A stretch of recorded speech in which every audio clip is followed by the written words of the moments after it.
Bonjour David Cormand. Bonjour. Merci d'avoir accepté mon invitation. David, tu es député européen, membre d'Europe Écologie Les Verts. C'est aujourd'hui que doit être votée la loi climat à l'Assemblée nationale. On va y revenir, mais d'abord un mot sur ce sondage dans les Hauts-de-France où la gauche et les écologistes sont rassemblés derrière la candidature de la députée européenne Karima Delli, Europe Écologie Les Verts. Xavier Bertrand, le sortant, est crédité de 33% contre 31% pour le Rassemblement national de Sébastien Chenu. Karima Delli, elle, obtiendrait seulement 17%. Ça n'est qu'un sondage, certes. On est à quelques semaines de l'élection des régionales, mais c'est quand même une déception, non ? Oui, c'est jamais agréable d'avoir des sondages qui sont décevants. On préfère quand ce sont des bons sondages. Donc là, en l'occurrence, c'est pas le cas. Après, il faut relativiser tout ça d'abord parce que le paysage politique, en général, il est quand même largement chamboulé. Dans ce chamboulement général, quand on est président de région sortant, ça, comme M. Bertrand, ça permet quand même d'avoir une visibilité. L'extrême droite, elle a une forme de visibilité. Ailleurs, c'est un peu le Schwartz. C'est-à-dire qu'on ne comprend pas trop ce que fait l'REM. Tantôt, il s'allie avec la droite traditionnelle comme en PACA, etc., etc. Et puis, pour ce qui est du champ alternatif à ces droites, que ce soit la droite libérale de Macron, la droite conservatrice d'LR ou la droite extrême du RN, tout ça est en mode de décomposition, recomposition. Bon, la bonne nouvelle dans les Hauts-de-France, c'est qu'il y a malgré tout une ligne claire, qui est celle de l'écologie, le climat, l'emploi, qui est déployée par Karima avec énergie, compétence. Elle est une responsable politique respectée au niveau du Parlement européen, puisqu'elle préside une des plus importantes commissions, qui est la commission transport au Parlement européen. Donc il faut que les choses se décantent. Après, mais ça veut dire quelque part quand même que l'union, qui est souvent appelée par les militants, par les sympathisants de gauche et les écologistes, l'union ne suffit pas, ne suffit plus, en tout cas pour faire porter un projet. Mais est-ce que ça veut dire que la stratégie qui était celle d'Europe Écologie Les Verts, qui est celle dans plusieurs régions de l'autonomie, est la bonne stratégie finalement ? Et ça, vous posez une question qui est intéressante. Moi, vous savez, j'ai jamais été un des croyants de la martingale unitaire. Je pense que l'injonction unitaire est une forme de paresse intellectuelle par rapport à ce qu'arrive, encore une fois, au paysage politique. C'est pas un hasard si la gauche s'effondre, pas seulement en France, mais en Europe, dans le monde. C'est que son modèle idéologique, la promesse social-démocrate, pour faire vite, est une promesse théoriquement, idéologiquement obsolète. Et donc il faut en inventer une autre. Et c'est pour ça que je milite chez les écologistes depuis 20 ans, et que la force propulsive aujourd'hui pour lutter face à ces droites, qui, elles, se radicalisent, chacune dans leur genre.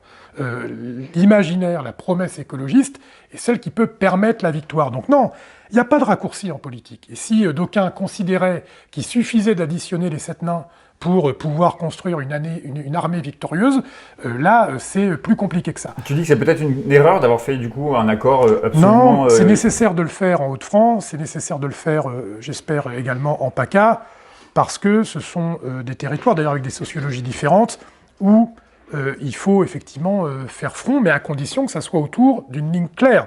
Et là, c'est pour ça que je suis confiant pour les semaines qui viennent en Hauts-de-France, c'est que c'est pas simplement une union de la gauche et de l'écologie, c'est autour d'un imaginaire de transformation qu'est l'écologie politique dans un territoire en plus qui est par ailleurs touché par une désindustrialisation. C'est-à-dire que les Hauts-de-France sont en première ligne de ce que donne, la société de carbonation quand elle décline. Et donc c'est aussi dans ces territoires qu'il faut inventer l'alternative du XXIe siècle pour sortir de cette économie carbonée. On sait justement, et tu viens de le dire, c'est un territoire qui est quand même fragilisé depuis longtemps par la désindustrialisation. Les Hauts-de-France, c'est aussi une terre historiquement quand même une terre de gauche. Il est passé où cet l'électorat populaire ?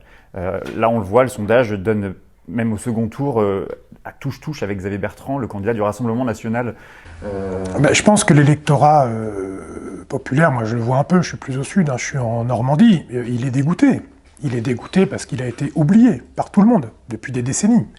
Il considère aujourd'hui que la chose publique, la politique, elle est menée par des gens qui ne se préoccupent pas de leur sort. Et d'ailleurs, entre nous, il n'a pas tout à fait tort. C'est ce qui s'est passé quand on parle... Je parlais tout à l'heure de la lente dérive de la social-démocratie, qu'on théorisait quand même qu'il fallait pas trop se préoccuper des classes populaires, plutôt s'occuper uniquement des classes moyennes, voire des classes moyennes supérieures. Tout ça a fait énormément de mal à la politique, et notamment aux personnes qui, non seulement sont des classes populaires, mais au-delà de ça, sont en première ligne face au dérèglement de notre société, de notre modèle de développement. C'est ces classes-là qui sont les premières victimes D'abord parce que ce sont les premières qui perdent leur boulot, et ensuite parce que ce sont les premières qui souffrent des dérèglements en matière de qualité environnementale, etc., etc. Et donc là, il y a vraiment... c'est-à-dire que le préalable au rassemblement, pour moi, c'est d'avoir un récit politique qui renoue le lien avec celles et ceux qui ont été oubliés, parce que c'est pas... Alors soit ils votent plus, soit ils s'en remettent au pire. Et donc, notamment à l'extrême droite, où la tentation de balayer ce qui est en présente, enfin, il y a une colère qui arment leur vote, notamment en direction du pire. Et donc ça, c'est quelque chose qui se déconstruira dans le temps. Il faut assumer aussi le temps long dans ce travail de pédagogie et aussi de conviction. Si je te suis, et si on va plus loin dans la démarche des écologistes, sur la question de la présidentielle par exemple, ça veut dire que c'est le projet qui compte et c'est le projet écologiste autour duquel doit se structurer peut-être un espoir pour 2022 ? Ah bah moi j'en suis convaincu. J'en suis convaincu. C'est que, comment dire, le rabibochement ou le rabibochage de la social-démocratie décomposée, parce que c'est à ça qu'on assiste globalement à gauche. Hein. Il y a eu le premier départ de Mélenchon, je ne vais pas refaire tout l'historique. Avant ça, il y avait eu le départ de Chevènement, depuis il y a eu le départ Hamon, de l'autre côté d'ailleurs le départ Valls. Bref, la social-démocratie n'en finit plus de se décomposer depuis 15 ans. Et donc c'est pas le rabibochage de tout cela sur un centre de gravité politique flou qui redonnera de la perspective politique. Donc moi je crois que en politique comme dans beaucoup de domaines, c'est la clarté qui rassemble, c'est l'ambiguïté qui divise. Et donc il faut être très clair, et le projet émancipateur du XXIe siècle, effectivement, c'est autour de la matrice et de l'imaginaire écologiste qu'il faut le construire. Donc avec l'écologie au centre, mais en agglomérant, bien sûr, les forces de gauche traditionnelles, qui sont en voie de mutation, d'ailleurs, dans beaucoup d'endroits.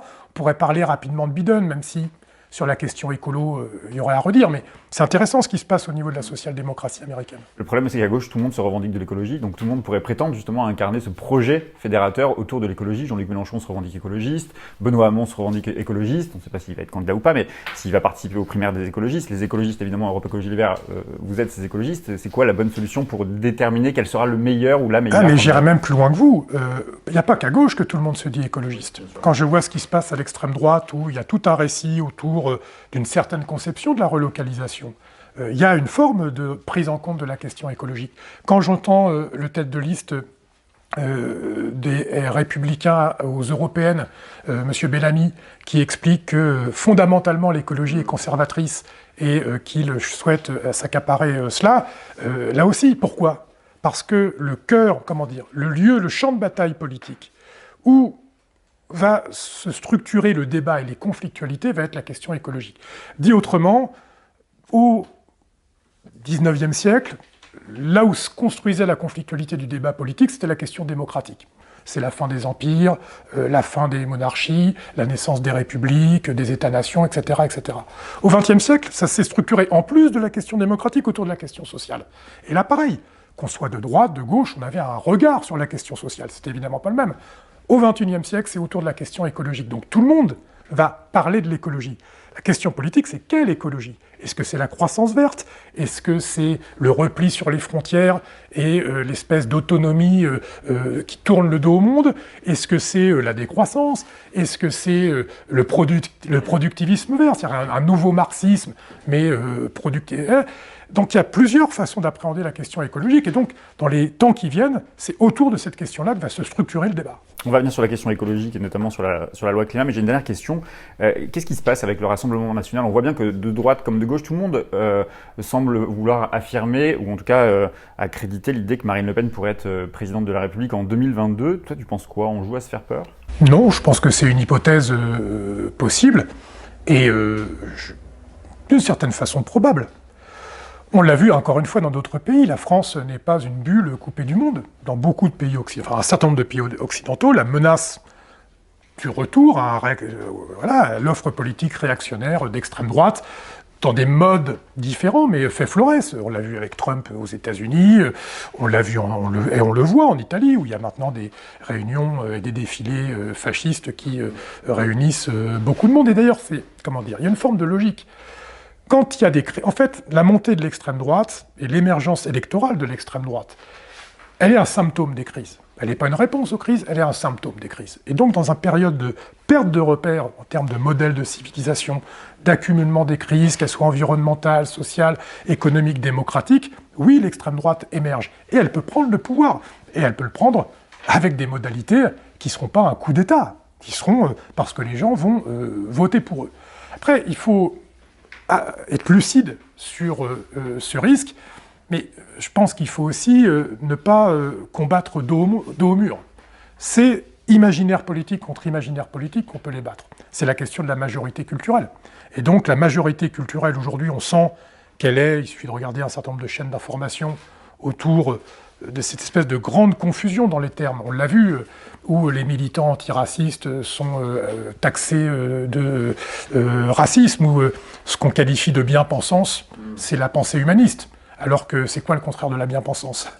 C'est la mal-pensance, et celle-là, elle est celle qu'il faudrait consacrer. Donc il faut mener cette bataille culturelle. Encore une fois, il n'y a pas de raccourci dans ce domaine. Donc ça ne sert à rien d'avoir peur. La peur n'évite pas le danger. Par contre, il faut être lucide sur l'état de notre société et la tentation qui peut être grande de, encore une fois, choisir le pire.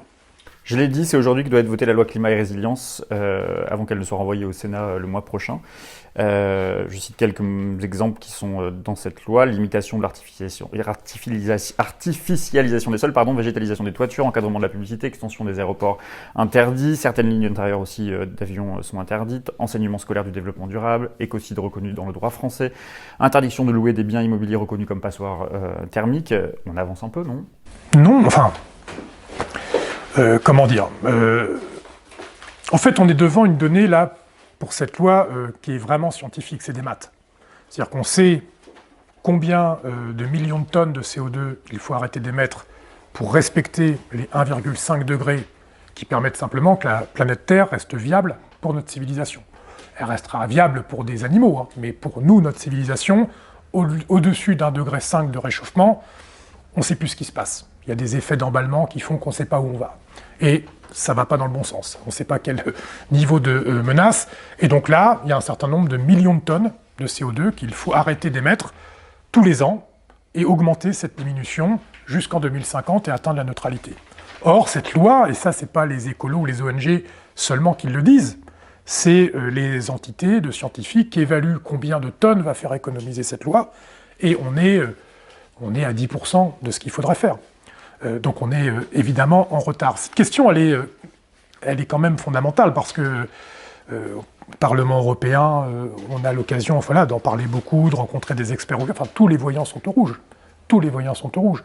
Et encore une fois, les conséquences, elles sont terribles pour la vie sur Terre, mais elles sont terribles, ça se fera aussi dans des soubresauts, avec une maltraitance, notamment des plus fragiles, qui a déjà commencé d'ailleurs, et qui sera absolument redoutable. Donc, on est en train de parler d'une question de vie ou de mort, en réalité. Ce n'est pas seulement une question d'orientation de la société. C'est une question, est-ce qu'on fait en sorte que la planète Terre reste hospitalière à la vie, ou est-ce qu'elle ne le sera plus?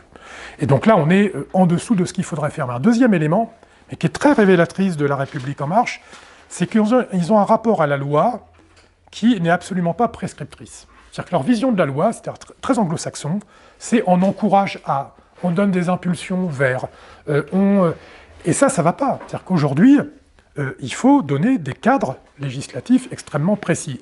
Et contraignants, du coup. Et contraignants. Mais la loi, d'ailleurs dans une tradition française, elle contraint.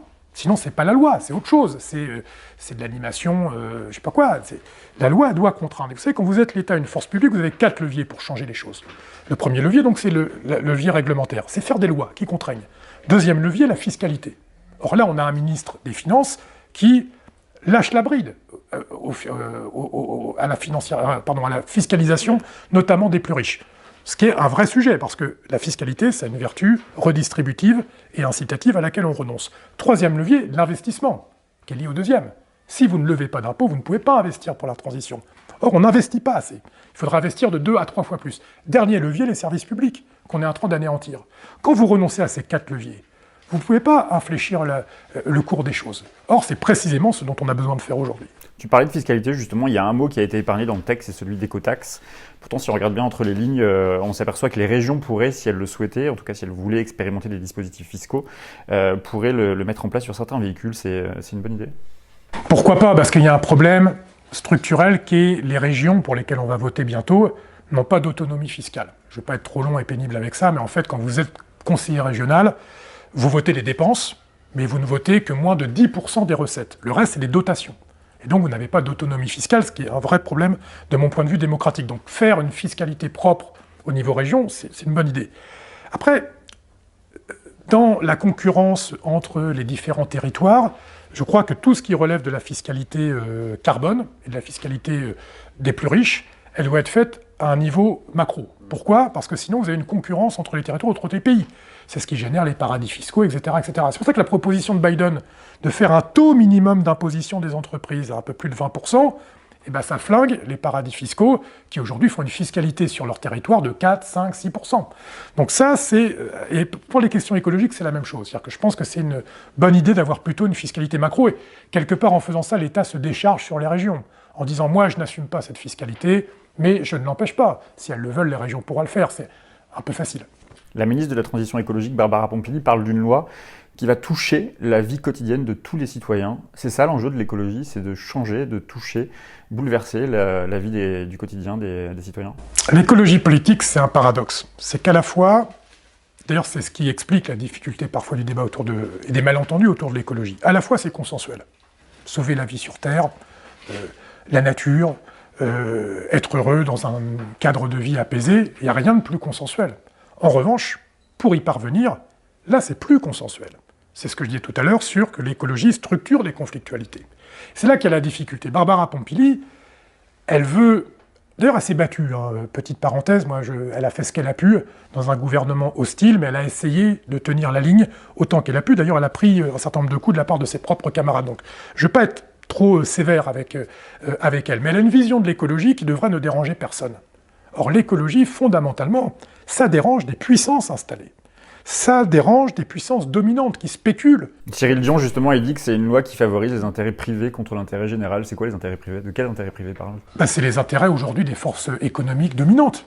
Que ce soit, vous avez vu avec ce qui se passe en Birmanie avec Total, où cette grande firme, cette grande multinationale française, qui était la fusion d'Alpha Aquitaine et de Total, d'ailleurs, qui ont été des vecteurs de la France-Afrique pendant des décennies, ont des conduites qui sont évidemment non seulement contraires aux droits de l'homme et à l'éthique, mais de prédation sur les ressources disponibles pour l'enrichissement à court terme de leurs actionnaires, pour dire les choses simplement. On voit bien aussi, c'est les travaux d'Oxfam, que le niveau de rémunération des grands patrons du CAC 40, mais même au-delà, est largement indexé sur des profits à court terme. Donc on est là dans une schizophrénie complète, enfin j'aime pas utiliser des termes, en tout cas dans une contradiction complète entre un discours qui dit l'écologie c'est formidable, on est tous écologie, c'est le quotidien ou quoi, et en même temps des puissances extrêmement implantées qui, encore une fois, spéculent sur la prédation, sur la nature et puis sur le travail humain, bien entendu. Et donc là, c'est quelque chose qu'il faut assumer. Je pense que l'écologie, elle doit assumer une forme de combat de classe, de combat contre des forces dominantes qui sont installées. Alors, pas avec le même regard que l'avait la matrice marxiste originelle, mais cette question-là, elle subsiste encore, elle est toujours présente. J'ai une dernière question pour toi, David. En Allemagne, les écologistes sont aux portes du pouvoir. Sauf qu'en Allemagne, les écologistes ont toujours fait des alliances un peu à géométrie variable, selon les Länder, selon l'échelle fédérale ou non, beaucoup avec la droite. Est-ce qu'il n'y a pas une tentation, est-ce qu'il ne va pas y avoir une tentation en France de suivre les pas de ces écologistes allemands, c'est-à-dire de prendre le pouvoir au centre, voire au centre droit ? Je pense que cette représentation géopolitique des choses n'est pas adaptée au réel. D'abord, l'Allemagne, c'est un autre modèle institutionnel. Si on est en France, on ne peut pas le comprendre. D'ailleurs, c'est la France l'exception. En France, c'est la cinquième. Ça a toujours été celui qui prend le pouvoir à l'Élysée, a le pouvoir absolu derrière. Donc il n'y a pas de culture de coalition. Dans les autres pays démocratiques, parlementaires, il y a, dans la plupart d'entre eux en tout cas, une culture de coalition. Et c'est le cas en Allemagne, qui, en plus, après la Deuxième Guerre mondiale, a construit aussi une culture de consensus pour se préserver, là aussi, de ce qu'ils avaient pu connaître avec le nazisme. Donc il y a une culture de consensus qui est différente, qu'on retrouve d'ailleurs aussi avec les relations avec les partenaires sociaux. En Allemagne, le capitalisme allemand, il intègre les représentants des personnels dans les conseils d'administration des entreprises avec un quasi-droit de veto, d'ailleurs ce qui protège beaucoup les entreprises allemandes contre les délocalisations. Et ça, c'est une petite parenthèse. Donc, c'est pas la même façon de réguler les enjeux de pouvoir et le rapport à l'exercice du pouvoir. Ça veut dire que pour toi, la politique, ça doit être du consensus, voire du compromis? Non, j'ai dit, c'est une question de gérer des conflictualités. C'est assumer des conflictualités et les dépasser en construisant des majorités autour d'un programme qui soit lisible.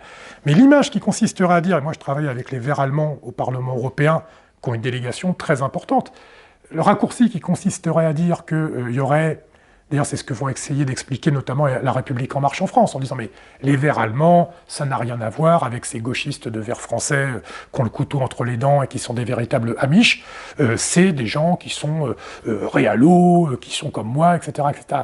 Pas du tout. Quand on regarde y compris le projet, le pré-projet, parce que le définitif n'est pas encore sorti, des Verts allemands, le manifesto qu'ils viennent de créer, il y a la question notamment du revenu universel, enfin il y a des marqueurs qui ne sont pas du tout de quelque chose qui serait, comment dire, centriste, ou etc., etc. Par contre, c'est vrai, ils ont une autre culture institutionnelle. Merci beaucoup, David. Merci à vous.